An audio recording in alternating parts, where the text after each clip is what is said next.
The only difference between this shot and this one is that I've actually spent time arranging the lighting, so here's how to make your videos look lit. So to understand how to set up your shot with your own lights, it's good to first know how the professionals do it. And we use something called 3-point lighting. So the idea of this is that you have 3 lights at different parts of the subject and they're all shining from a different angle. The first light involved is called the key light, and this is the main light that you use to light your subject. So this is like to the front and slightly to the side, and it's the brightest light that you use.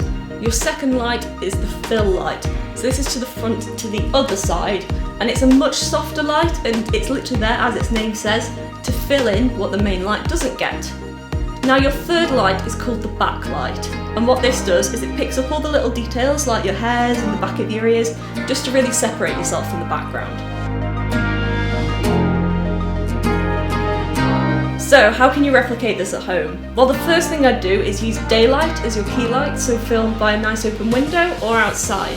The main thing to be aware of with this though is that you are facing the light and that it's not behind you, otherwise you'll be in shadow. If you haven't really got any money to spend on it, then just use the lights you can find around your house, so table lights and that kind of thing.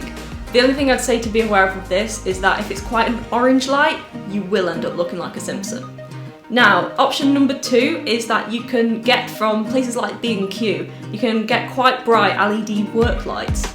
Now, although they're not made for video, as long as they don't flicker, they actually look quite good, and it's the kind of lighting I use for the Audley Brass Band video.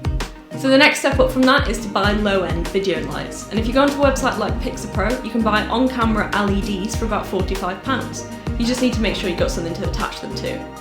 I personally use Pixapro's portable LED lights. They're about £100 each, but they're dimmable and produce a good amount of daylight balanced light.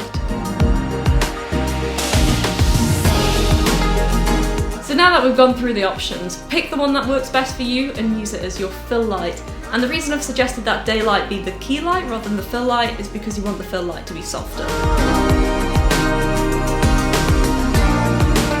Position this at the back of your subject on the same side as your fill light. It provides really nice depth of field and separation from your background, especially if you're filming against a blank wall.